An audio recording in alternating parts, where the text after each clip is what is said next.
I love seeing fabric in journals on the cover or on the pages inside. It adds texture, it's pretty, and I want to play with it too.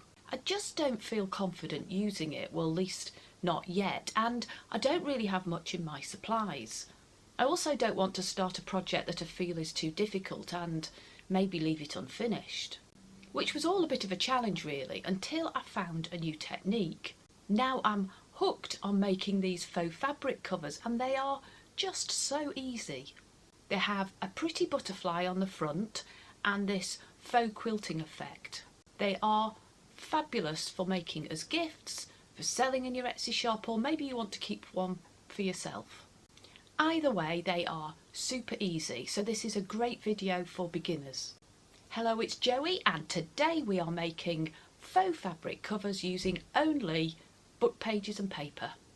The key supplies that I'm using today are these absolutely stunning William Morris papers, and I saw these on Artymaze, so that's Andrea Allen's Facebook group and Etsy shop, and I just was absolutely amazed by the beauty of them. And it struck me that because of the pattern on them, and particularly, might be easiest to see on this one, because of the way that we've already got a type of paper piecing within the printed pattern, I thought I could probably do something with this to turn it into something that looks a bit like a quilt.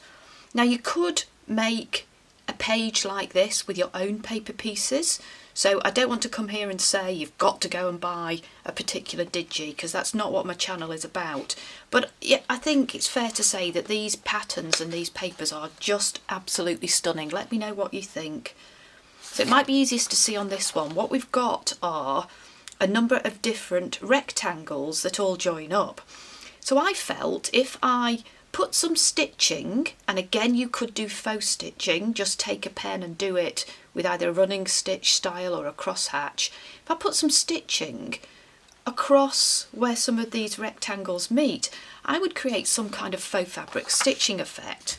So today's project is going to use these papers, and the other supply that I just want to mention that's quite important is a large book page. And this is the book page that I've been using, so the book that I have pulled from, and it's a large one so that it enables us to make use of the whole of the pattern, which is absolutely great. In fact, the page is slightly larger, I'll cut a bit off, but it's also a particular type of paper, and when I come to glue this onto a book page to act as backing, I'll just talk through the features of this paper that make it particularly helpful for making a lovely journal cover.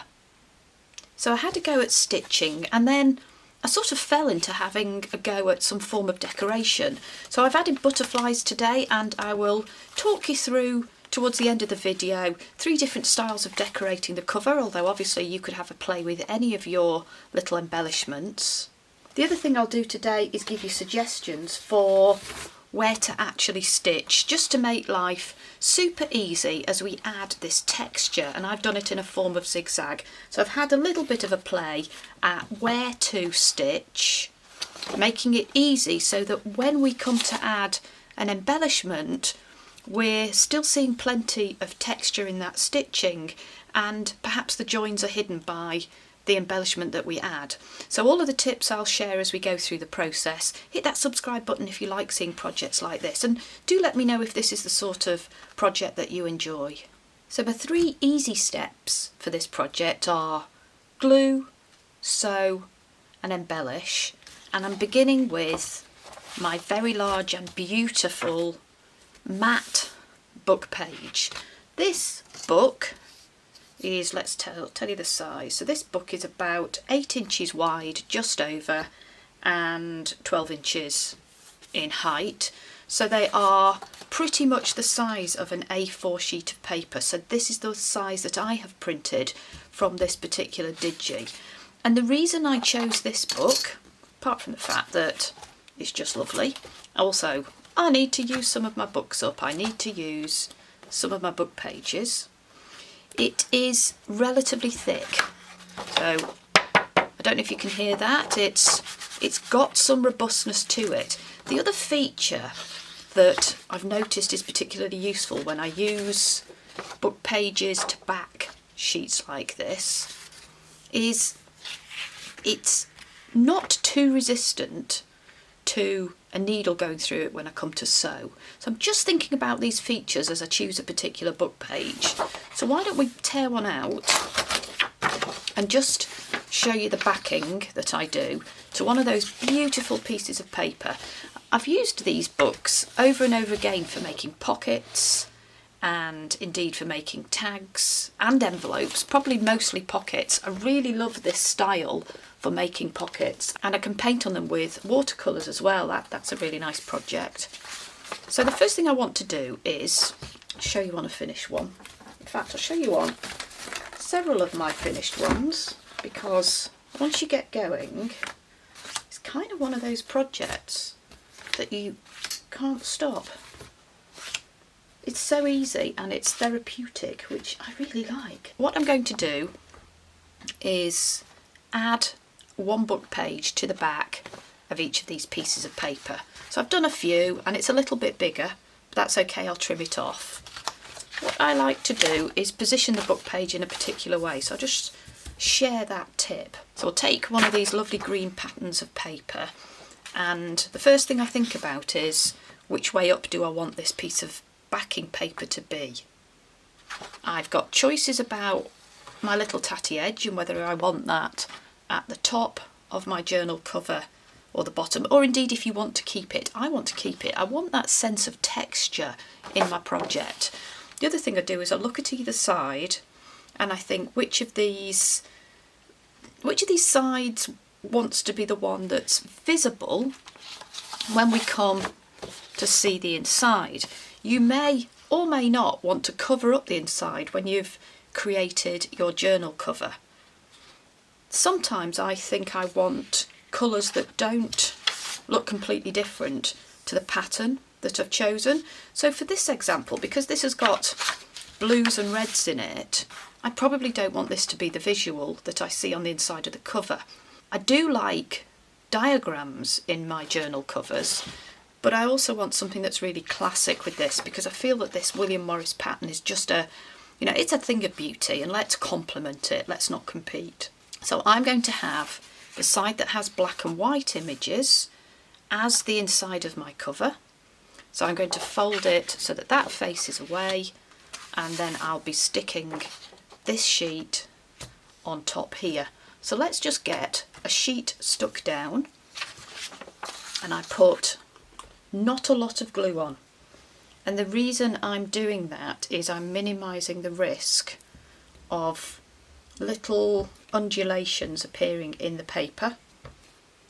So I'll have just the tiniest amount there so that it grabs onto the paper and holds flat, but doesn't cause me any issues. And I'm going to go all the way into the corner and be quite neat if I can. So sticking that down and just testing on this case to see what I've got sticking out. So I've got a tiny bit of the book page sticking out at the top, and I can make a decision as to whether I trim that off or not. And I've got a little bit of extra here, and it feels perfectly flat. I can feel actually just a tiny bit of that glue underneath, but that will dry. And the sewing that we do will add extra robustness and attach the page, the pattern, to the book page. So it's as easy as that for creating what becomes quite a strong cover. And it's the sort of project perhaps that you might want to do quite a few at once, and then maybe make a batch of these. What great gifts they would be for turning into either junk journals using junky pages inside, or something I'm having a go at is creating more of a well-being journal. So you could fill one of these, I think, with calming colours, maybe teals and greys and gentle sage and just white paper. And that, I think, would work really well mixed in with, I've got whole book pages from a book about birds, I think that would work superbly as a really classy item to give as a gift to a friend. I think it contrasts quite heavily with the eclectic style in the junk journal that I made last week. So have a think what sort of book pages or papers, maybe blank papers, you might want to add to the inside of this journal cover, and you could come up with something really personal and unique and special. Let's glue one more sheet just because we can. Here's another of my book pages. I've got black and white on one side, and on this side I've got a couple of images. This is sort of a brown and green, and this has got quite a bit of blue in it, and I just have a look at the pattern. I ignored the pattern actually, I look for the colour. I've got some green in here and I've got some blue, so maybe on this occasion I'd keep the image with these colours as being visible on the inside of the cover when I've glued it on. So this time I'm going to turn it over and just glue onto the back of my pattern paper again, just a light run of glue, a little bit of a swirl, and that can go, I think, on, yeah, that's definitely better, isn't it, if we see a little bit of that. That can go neatly on the back of my lovely book page from my children's geography encyclopedia.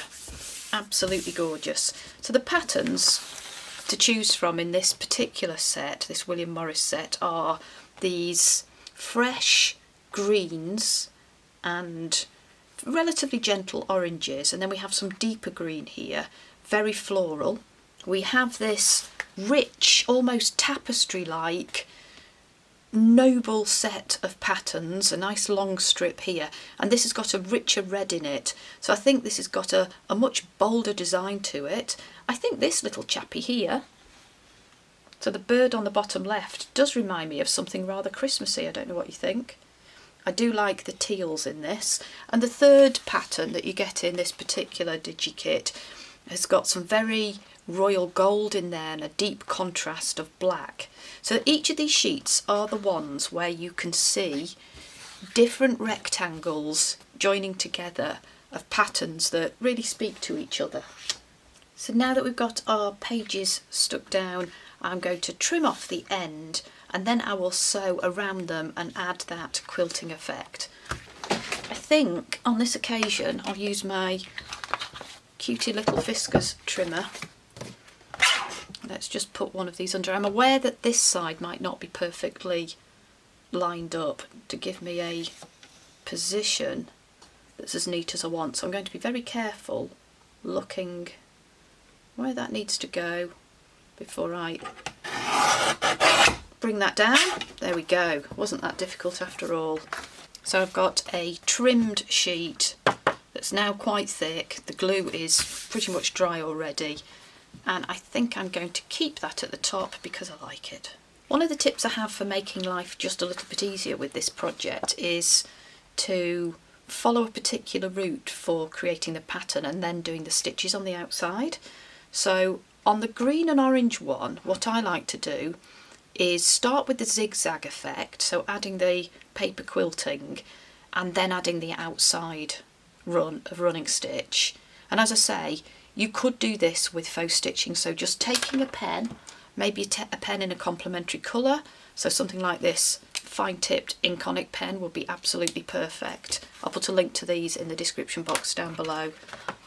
I begin on the green and orange one with a starting point of zigzag near the top right, so I'm going just where the top two patterns join and emphasising that with my zigzag quilt, and then I go down, across and down, and I'm choosing a zigzag because it's really interesting on the eye when we fold the cover, and I take it all the way to the left hand side over here at the top of this bottom block, and when I've reached this point I can then go all the way round with running stitch, and what that means is I end up on the back cover where I do a little bit of a double. On the blue and red pattern it's quite similar. Again, I start at the top right where the two little blocks of pattern join, and I come in. See if I can show you here. So I come in, I go down, I go across, I go down, I go across, I come up, and I go all the way across to the left hand side, and then again it's really easy without stopping using your sewing machine to go all the way round, a little bit of double at the top left. It's not as easy to see on this pattern. I appreciate that because it's dark it's not as easy. So on my black and gold one the route is a little bit different. Let me give you the A to Z map. I'm starting again at the front right where the top two blocks meet, and I'm going to go in, up, across, down quite a lot, across, up, across towards the right and down, which means I meet the outer frame that I'm going to emphasise with a run around with single running stitch. This one's a bit messy because I had all sorts of trouble when I was doing this one. I ran out of thread on my sewing machine and life just went a little bit crazy over here. But you know, I carried on, and I think what I'm going to do is use this as a collage masterboard and cut it up and maybe make it into tags. So I'm not going to put that in the bin, absolutely not. I still love it, I love the pattern, and I just thought I'd follow through and finish it off and see what I could do with it. So I've been busy with my sewing machine and I've got 3 journal covers now ready to decorate. I thought I'd start with the green one, and for this I've added a large butterfly which I've matted onto black cardstock and just a couple of little labels. So shall we have a go at that? I'll just show you what I do. The butterfly that I've chosen for this came from, again this is an Artymaze DigiKit, and I picked this green one because I just thought it would look absolutely fantastic on the cover to complement the greens in the pattern.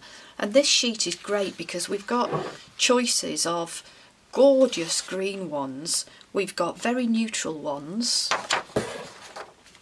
so gorgeous green ones, fairly simple neutral ones here, we've got a deep dark brown one, and I just love these varied ones with a beautiful blue and some orange. So I thought I'd make use of one of these. I'll just trim out one of those. The other thing I like about the decoration that I've put on the orange and green one is I don't actually have to cut out the butterfly. So cheating at creating a faux fabric cover, and also kind of cheating at not having to fussy cut, which I sometimes prefer. It can be quite time consuming if you wanted to make a few of these. So I thought this would be a great way of creating a few but still saving some time. So for the green one, I'd like that on the cover, but see the difference from just putting it like that compared with gluing it onto a piece of black cardstock. So why don't I just show you how I do that, and then I'd put some, maybe some faux stitching on it. So a bit of black cardstock, and I want a very narrow margin of black around this. And one of my tips when you are matting in order to give some emphasis to a picture is to really be quite subtle in your use of the colour that's added around that image. So I will trim with my more accurate trimmer here, and I've got those little knobbly bits on the side which come from, I think, a blade that's starting to dull a bit. Is that right? Anyway, easy to get rid of those. I'm going to glue this on with a Pritt stick, which is quite sticky, not a liquid glue. I don't need a lot on, it doesn't need to be all the way over, but I do want it to go to the edge. We'll stick that on, and because I'm doing this with only 3 sides of the black mat already trimmed down, I can be as accurate as possible in making that margin of black even above, below and to the left.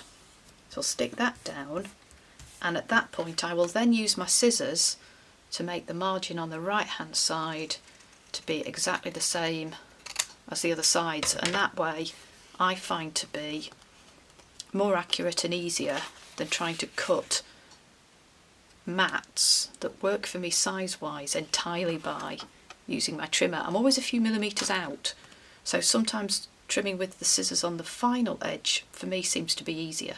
I want to add just a bit of complementary faux stitching, and I'm going to go back to that Inconic in green, and just look at the green, it's just perfect.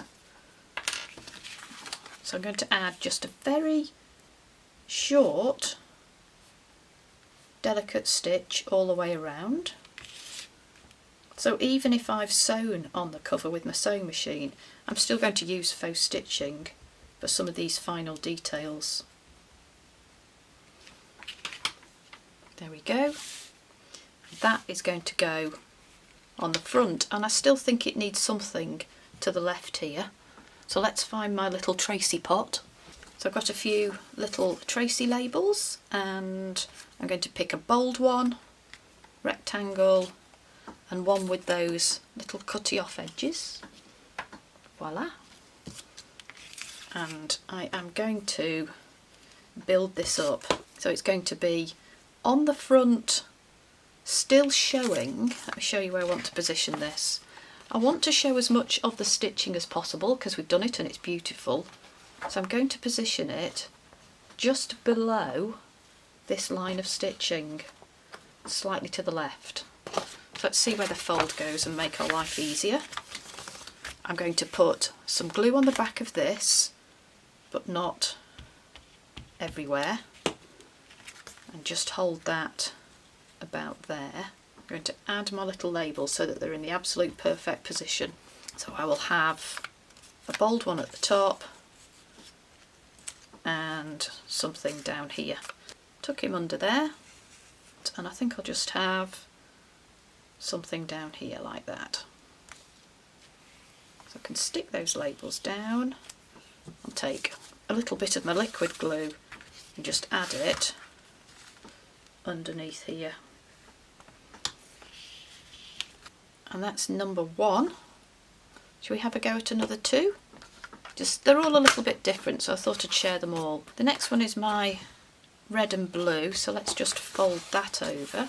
And this one, because it was so bold and royal and truly magnificent a pattern, I felt that I would add some gold borders to the image on the front. So I've chosen a different butterfly. For this one. It's the blue with orange tips to its wings. You can see a lovely little gold mirror mat behind. And in fact, I've done 2 layers of matting on this one. So just to speed things up a bit for you, here's one I've done with orange, and I just happen to have some scrap paper, so I've matted this on a little bit of paper that's got some similar red in it. So I'm going to have that on the front, and again a couple of labels. I'm just going to go below, slightly below this first run in of zigzag stitch that we did. So I'll put that there, and I'll find a couple of Tracy labels to work with that. I want something coming above, something coming below, and something to the left. I'm happy to stick this on top of those labels.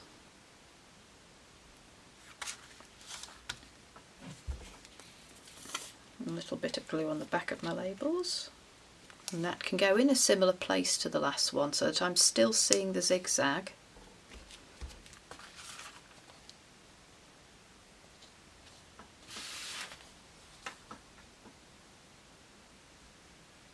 And the last one is just a slightly different style. So this is a larger butterfly that I've added a bit of glitter glue on with some labels behind, and I've added just a little bit of ephemera at the bottom left here and something on the back. So I'll just have a go at that, show you how I do that. So this butterfly I have used before, and it is this one here that comes from this Tracy Fox set. It's called Flutterby Fussy Cut Pages Set 2. Hope you can see how beautiful that is.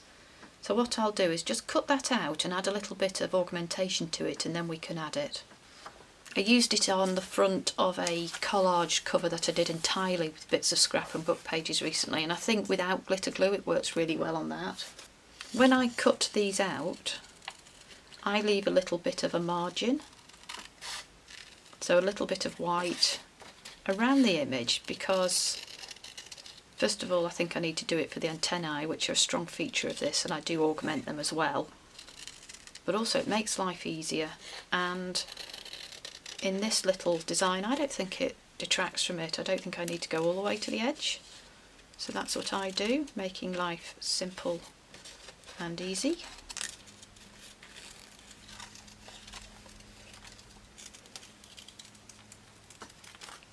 So there's the butterfly without any extra augmentation, any sparkle. The first thing I do is make the antennae a bit bolder. So this is just a gel pen, an Artymaze gel pen, which I use all the time. I'm going over the antennae and making that just a little bit stronger, and I'm making the end of it just a little bit more rounded as well, so adding that little bulbous bit. I have my water and a little bit of glitter glue that I already had in my collection, and all I'm going to do, wet my brush, take some of this, and it adds some robustness and thickness to the wings. You can see through it, it's transparent, but the elements of sparkle in it seem to do something really special to that dark wing behind. I think I'll leave the body alone, but I'll go all the way over that white border that I left. As I say, you may choose to cut the butterfly out completely and go really tidily to the edge, but I'm comfortable with this. So that's all I do, put that on and just give it a few minutes to dry. You see that? So this butterfly has now dried, so I will decorate the third gold and black and shades of gentle blue cover. This I'm going to add on top of the junction of some of those stitches. So I like the way that the stitches then just come out to the left, to the right, underneath, and I'll have a run of glue on the body alone, and just before I stick that down I'll take a pen or a pencil and give those wings just a little bit of a curl. Probably easier to do now than when I've stuck it on. Just a little bit of a curl, because they do like to curl in the opposite direction when you've added some of that wet glitter glue. This is quite a big space, so I felt something on the bottom down here. It just says balance in some nice old script. And I'm going to add a tiny bit of something on the back of this one. So I thought some nice words, not too outstanding, so black on a black and gold pattern, just something subtle, and it's on the back, so I just think that's really nice. So that's an Artymaze piece of text, and as balance, just something up here. So all of these covers just a little bit different, a bit of fun, keep the interest as you decorate.